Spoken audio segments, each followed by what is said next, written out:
하나님께 큰 영광이 된 줄로 믿습니다. 실시간을 예배하는 자들도 그 자리에서 승리하시기 바라고요. 또 코로나 확진 때문에 많은 분들이 참여하지 못했지만은 하나님의 치유의 손길로 속히 회복되어져서 함께 예배자로 승리하시기 바랍니다. 오늘 본문에 나오는 히스기야 왕의 모습을 보면 이스라엘의 아주 대표적인 왕이에요. 아마 우리가 다윗, 솔로몬 그 왕 그 시대 이후에는 이 히스기야 왕의 업적을 보면 또 하나님이 함께 하시는 하나님의 마음에 드는 왕의 모습을 볼 수가 있어요. 얼마나 하나님이 그를 축복하셨는지. 그가 왕에 올랐을 때는, 왕의 자리에 올랐을 때는 주변의 나라들이 강대국이, 그래서 블레셋이 또 아수르가 북왕국을 멸망시키고 남왕국 유다까지 침범해 오는 그런 어려운 상황이에요. 그 나라가 풍전등화, 정말 그 바람 앞에 흔들리는 촛대와 촛불과 같이 꺼질 수밖에 없는 그런 상황이에요. 그런데 그럴 때마다, 위기가 올 때마다 히스기야 왕은 하나님만 의지합니다. 그리고 성전에 올라가서 히스기야 왕이 기도하면 하나님은 그들의 기도를 들으시고 그 전쟁을 이기게 하신 역사가 나타났습니다. 저는 오늘 열왕기상 18장 7절 8절 말씀을 한번 보시면 히스기야 왕의 업적을 볼 수가 있습니다. 여호와께서 그와 함께 하심에 그가 어디로 가든지 형통하였더라. 저가 아수르 왕을 대반하고 섬기지 아니하였고 그가 블레셋 사람들을 쳐서 가사와 그 사방에 이르고 망대에서부터 견고함성까지 이르렀더라. 아멘. 그래서 오늘 아침에 저는 이 히스기야 왕의 신앙생활을 보면서 그의 길을 우리도 본받아서 히스기야 왕이 누린 그 축복을 우리 삼산의 성도들이 누리기를 주의 이름으로 축복합니다. 어떻게 하나님의 동행과 승리의 복을 히스기야 왕이 받았을까? 동행이라는 말은 누구와 동행하느냐고 하는 게 중요해요. 승리하긴 하는데 무엇을 승리했느냐라고 하는 것에 따라 전혀 달라집니다. 저는 이 아침에 이 시간에 히스기야 왕이 어떤 길로 갔기에 그러한 축복을 누렸을까? 이 히스기야 왕의 업적을 보니까 첫째로는 하나님 앞에서 정직했다는 거예요. 하나님 앞에서 정직하니, 여러분 오늘 본문 3절 말씀을 보세요. 3절에 히스기야 왕의 정직함을 표현을 하고 있어요.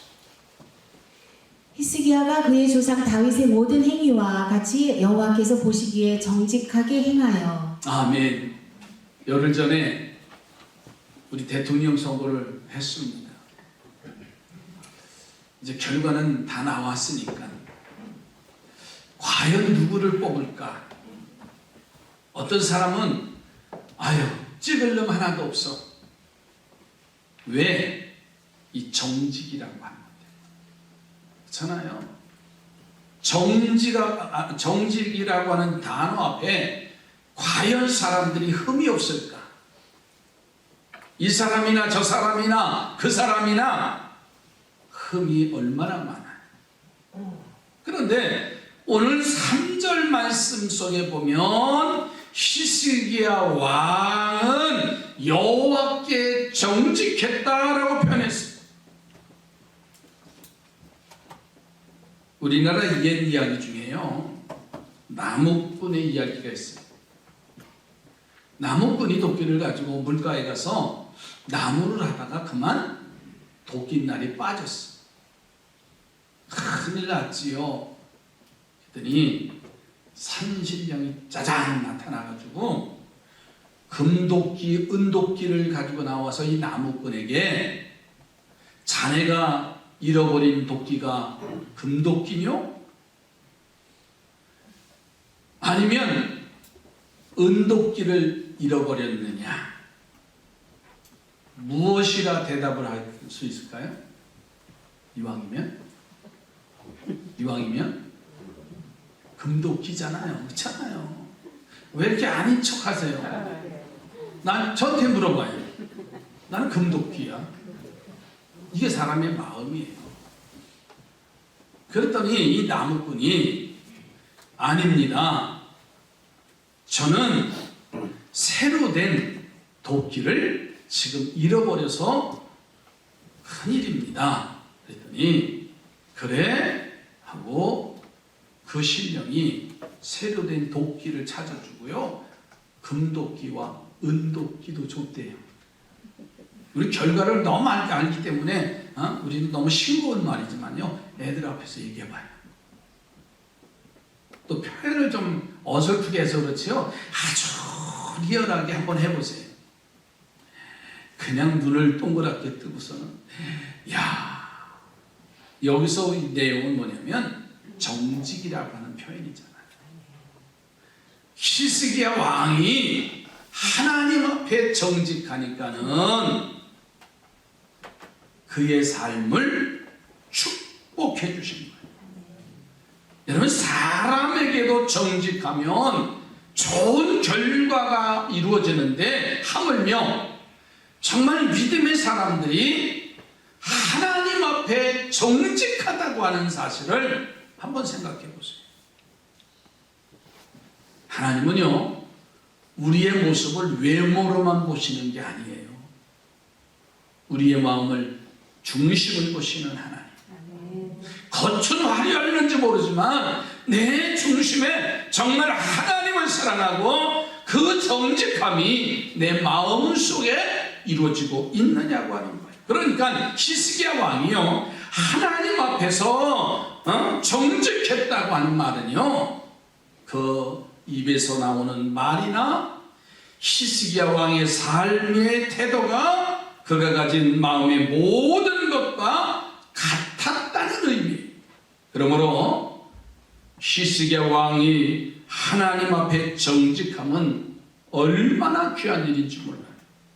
그래서 하나님은 이 히스기야 왕의 정직함을 보시고 나라를 지켜주시고 전쟁에서 이기게 해주시고 나중에는요, 죽을 병에서 생명을 연장시켜 주셔요. 근데 우리는 지금 히스기야 왕이 죽을 병에서 생명을 연장받았는데 성전에 올라가서 기도했대. 그것만 가지고 있기 때문에 그래요. 사실은 히스기야 왕이 하나님이 동행하시고 그리고 이기게 하신 이유는 하나님 앞에서 정직했다. 정직하게 했다는 거예요. 오늘 우리 옆에 보내고 축복하십시다. 하나님 앞에 우리는 정직합시다. 그런 사람들 앞에는 말할 것도 없습니다. 그래서 히스기야 왕처럼 하나님께서 여러분과 여러분의 삶과 여러분의 가정과 여러분의 자녀와 여러분의 일터 속에 함께 하시는 역사가 임하게 될 줄로 믿습니다. 바로 그것이 동행하게 하시고 승리하게 하시는 비결이에요. 두 번째, 히스기야 왕의 모습을 보니까는 우상을 타파하고 나쁜 전통을 깨트려 버렸어. 하나님의 사랑을 받은 히스기야의 행동이 하나님이 좋아하실 일만 지금 히스기야가 한 거예요. 그 중에 하나가 뭐냐면 우상을 다 깨트려 버렸대. 여러분, 4절 말씀을 좀 더 보세요. 열왕기하 18장 4절. 그가 여러 산당을 제거하며 주상을 깨뜨리며 아세라 목상을 찍으며 모세가 만들었던 노뱀을 이스라엘 자손이 이때까지 향하여 분향함으로 그것을 부수고 느후스단이라 일컬었더라. 아멘. 자, 히스기야 왕이 행한 행적을 보니까는 산당을 부숴버리고 폐쇄해버렸어요.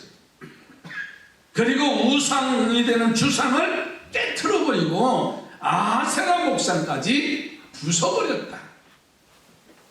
당시 유다 나라를 보면요, 명분만 하나님을 믿는 나라지 속을 보니까는요 우상 숭배에 젖어들어 있는 민족들이에요. 예수를 믿는 것 같은데, 하나님을 섬기는 것 같은데 어떤 모습이에요? 아직도 세상 것과 타협을 하고 세상의 것이 더 중요하냐 착각하며 사는 우리들의 모습과 똑같아요. 그래서 히스기야 왕은요, 이스라엘 왕 중에서 손꼽힐 왕이 될, 존경받을 왕이 될 만한 것은 백성들이 섬기던 그 궁궐에서 섬기던 우상들을 다 버린 거예요. 우리는 이런 우상에게 숭배한다거나 아니면 점집을 찾아가서 점을 보진 않지만, 그러나 우리가 하나님보다 더 중요하게 섬기는 일들이 얼마나 많아요. 아닌 것 같지만 그것이 물질이 될 수도 있고, 그것이 자식이 될 수도 있고, 그것이 집이 될 수도 있고, 일터가 될 수도 있고, 사업체가 될 수도 있어요. 모든 것을 하나님 앞에 맡긴다고 하면서도요, 우리는 여전히 코로나라고 하는 보이지 않는 이 바이러스 앞에 얼마나 불정하고 있습니다. 그래서 지금이야 몇 번 보시고 안 죽는데, 그러니까 괜찮지요. 그거 걸리면 죽는데 그러면 누가 남겠어? 그죠? 겪어본 사람들이 좀 목에 가까 따갑고 아프고 힘들고 그렇다고 했는데 한 주간 지나니까 저는 그래도 괜찮으네, 그러니까 나오잖아요. 근데 1년 전만 해도 한번 뒤돌아봐요. 교회 가면 뭐 한다고? 옮긴데 걸린데, 내가 보니까 다 걸려서 오더라 교회. 그죠? 지금은 아니, 교회에서 걸리시면 손 들어보세요. 하나도 없어요. 그러니까 따질 것도 묻지도 말아요. 근데 우리는 자칫 잘못하면 그것 때문에 물질이, 그것 때문에 자녀가, 그것 때문에 내 삶에 가장 소중한 것이 뭔가를 잃어버리면서 그게 우상단지가 될 때가 많아요. 바로 히스기야 왕이요, 왕의 자리에 올라서 그 모습을 보는 거예요. 여러분, 나도 모르게 생겨진 우상을 타파하기를, 버리기를 주의 이름으로 축복합니다. 또 한 가지는 나쁜 전통을 이 히스기야 왕이 없애버려요. 나쁜 전통. 자, 4절 말씀을 좀 다시 보세요. 그가 여러 산당들을 제거하며 주상을 깨뜨리며 아세라 목상을 찍으며 모세가 만들었던 녹뱀을 이스라엘 자손이 이때까지 향하여 분향함으로 그것을 부수고 느후 수단이라 일컬었더라. 아멘. 자, 모세가 만들었던 녹뱀을 지금까지 섬겨왔다는 거예요. 이 말이 뭐냐면, 출애굽하는 과정 속에 모세를 선두로 해서 이스라엘 백성들이 가나안 땅으로 가는 과정 속에 힘들고 어려우니까는 지도자를 불평해요. 모세를 향해서 원망하고 불평합니다. 하나님은요, 그것을 그냥 마다하지 않고 이 불평하는 이스라엘 백성들에게 뱀이 창궐하게 해서 뱀에 물려 고통당하다가 죽는 그러한 징벌을 내리셔요. 모두가 다 죽겠다고 아우성을 쳐요. 그래서 모세를 찾아와서 우리가 잘못했다고, 우리를 좀 용서해달라고. 그러나 그 길을 피할 길은 없어. 하나님이 하셨고 하나님이 수독하셔야 되는데 사람의 방법으로는 막을 길이 전혀 없어. 이게 모세가 하나님 앞에 나가 대신 기도합니다. 하나님 용서해 주세요. 이 백성들을 용서해 달라고. 그랬더니 하나님이 모세에게 말씀합니다. 구리로 놋뱀을 만들어서 높은 장대에 매달게 하라. 그리고 그 놋뱀을 쳐다보는 자는, 죽는 자들은 살아날 것이다. 산다니까요. 봤을까요? 안 봤을까요? 안 보면 죽는다니까요. 그러니까 그들은 모세가 만들어 놓은 그 놋뱀을 쳐다보면서 사는 역사가 나타났잖아요. 자, 그런데 문제는 그들이 가나안 땅에 들어오면서까지도 광야에서 우리가 살아나는 흔적인데 하고서는 놋뱀을 섬기고 있는 거예요. 아닌 것 같지만 내 신앙의 증표가 죽을 뻔했는데 살아난 이 놋뱀이 그들의 수호신이 되어버린 거예요.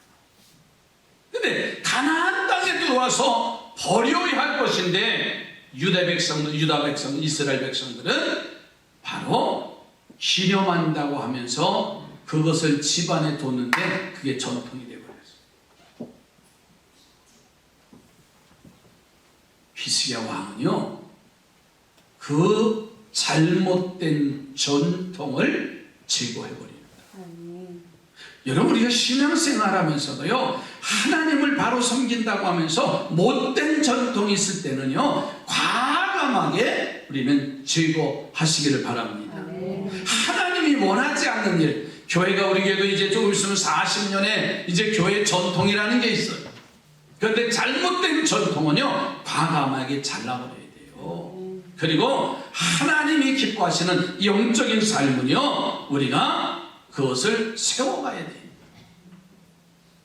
근데 이 히스기야 왕이 지금까지 보면서 그런 과정이에요.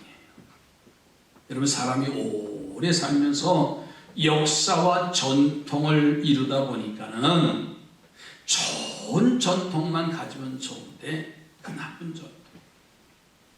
여러분, 어느 가정은 좋은 전통의 문화가 있어요. 근데 어느 가정은 그것 때문에 안 되는 가정에 흐르는 저주가 있어요. 가문의 전통이 있단 말이에요. 그러면 그 흐르는 저주라면 과감히 그리스도 안에서 끊으시기 바랍니다. 이 가정이야 이거야 하고 버려야 되는데 그거 질질질질 끌고 와요. 아무리 목사의 가정이고요, 장로의 가정이라도요, 잘못된 전통, 하나님이 원하시지 않는 전통은요, 버려야 됩니다. 그게 발목 잡히고 있는 거예요.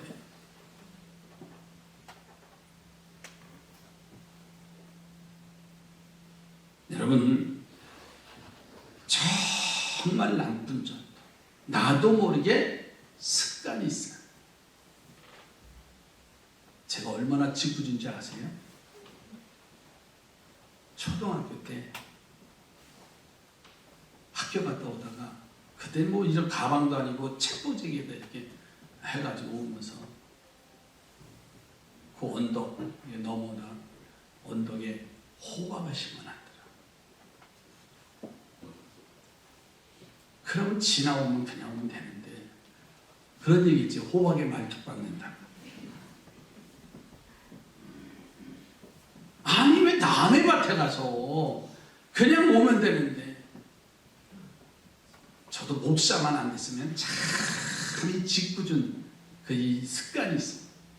남 놀리기 좋아하고 골탕 먹이기 좋아하고 긴 것을 아닌 것처럼 얘기하고요. 사실은 제가요, 제 목회 때 그랬어요. 나보러 놀러 다니자고 그러면 나 목회 못한다.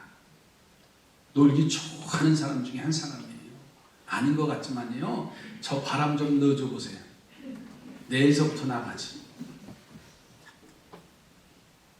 그런데 걸린 거예요.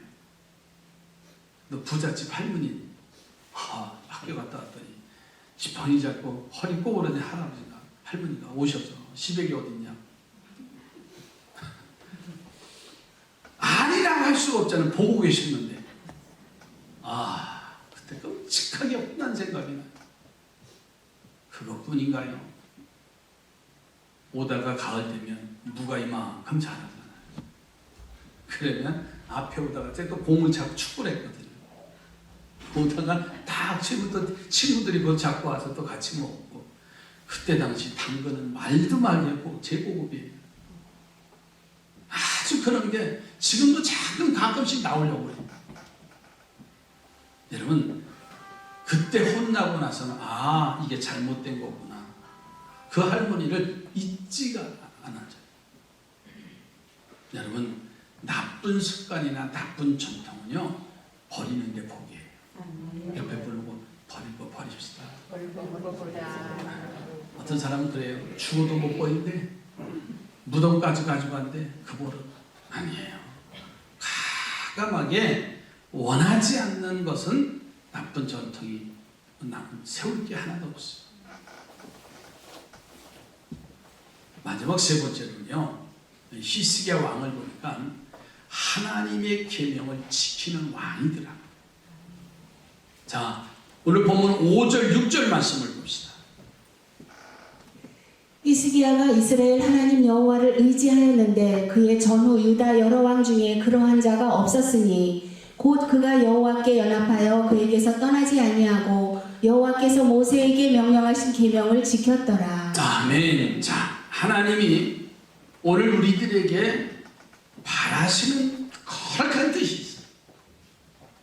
그것이 오늘 5절 6절 말씀이에요. 그 뜻이 뭐냐면 모세에게 주신 계명을 비롯해서 많은 계명을 주셔서 알게 하셨는데 그것을 지키는 것은 우리의 사명이고 꼭 해야 할 일이에요. 히스기야 왕에게 그것을 알게 하셨는데 들었어요. 알게 했어요. 그런데 반드시 지키라는 뜻이에요. 그 계명대로 살고 그 계명대로 행하면 하나님의 뜻을 이루는 일이 되기 때문에 하나님을 기쁘시게 하고 하나님의 사랑과 하나님의 축복을 누린다는 거예요. 여러분 히스기야 왕은요 바로 그 계명을요 충실히 지켰어요. 그래서 하나님 앞에 인정받는 왕이 되잖아요. 그것 때문에 그런 왕 때문에 나라가 복을 받잖아요. 당시 강대국 아수르를 멸망시키는 그러한 전쟁의 승리자가 되어져요. 여러분 하나님의 계명을 철저히 지키는 우리 삼산의 성도들이 되기를 주님의 이름으로 축복합니다. 그러니까 계명 그랬더니 거창한 것처럼 있는데 아니에요. 하나님의 계명이 뭐냐면 하나님을 사랑하는 거예요. 따라서 합시다. 하나님 사랑합니다. 단 그 한 단어예요. 계명이 365가지의 율법에 얼마나 많은지 숨 막혀 죽을 것 같아요. 그런데 한 가지로 말하면 하나님만을 사랑하자. 너는 마음을 다하고 뜻을 다하고 성품을 다하여 주 너의 하나님을 사랑하라. 그리고 내 이웃을 내 몸과 같이 사랑하라 그러셨어요. 그 이웃은 바로 내 부모가 될 수도 있고 내 자녀가 될 수도 있고 내 친구가 될 수도 있고 직장 동료가 될 수도 있고 이웃집 사람이 될 수도 있어. 내 이웃을 사랑하라고 했어요. 바로 그 영혼을 구하는 것이 전도라는 사실. 사랑하면 전도하게 돼 있어요. 하나님을 사랑하라고 하면 이웃을 사랑하는 거는요, 내 자식이 지옥불에 던져지면 당하는데 사랑하면은요 그 불구덩이에 안 뛰어들어갈 부모가 어디 있어요. 내 집에서 불이 타서 내 집 가족이, 내 형제가, 내 자녀들이 그 속에 있다면 발만 동동 굴고 있겠나요? 아니에요. 주변에 사람이 들어가지 말라고 막아도요, 내 자식이 저기서 죽어가는데 어떤 부모가 그냥 있겠어요? 목숨 걸고 들어가는 거예요. 여러분, 죽어가는 영혼들이 얼마나 많은지 몰라요. 그게 내 자식이 되기도 하고, 내 부모가 되기도 하고, 내 형제가 되기도 하고, 내 친구들이 되기도 하고요. 죽어가는데도 우리는 아무 의식 없이 하나님을 사랑한다고 외칠 때가 얼마나 많아요. 다시 옆에 분하고 하나님을 사랑합시다. 하나님 사랑하면 이웃 사랑, 그게 십자가의 정신이에요. 히스기야 왕은 바로 그렇게 살았다는 거예요. 그가 왕위에 올라서 우상을 타파하고 나라를 정비하고 있을 때 아수르가 쳐들어오잖아요. 그는 하나님을 최우선으로 섬기라는 계명대로 하나님의 전에 올라가서 이 사실을 아냅니다. 그리고 아수르 사네립이 보낸 유다를 멸시하는 편지를 내어놓고 하나님의 전에 기도해요. 그랬더니요, 하나님은 히스기야가 드려진 편지를 보고서 그 밤에 하나님의 사자를 보냅니다. 그래서 아수르 군대 18만 5천 명을 멸해버리는 역사가 나타났어요. 전쟁도 치르지 않고 18만 5천 명 아수르 군대가 혼비백산해서 이제 지리멸멸 그 전쟁에 패하고 도피하는 걸 보세요. 다윗이 어린 소년, 다윗이 아버지의 심부름으로 전쟁터에 가 있는 형들의 물건을 갖다 주러 갔잖아요. 그랬더니 사울 왕이나 그래도 이름 꽤나 내놓았던 사람들이 다윗이 골리앗이 조롱하는 그 소리에 기가 죽어서 아무것도 하지 않는 상황이 되어버렸어요.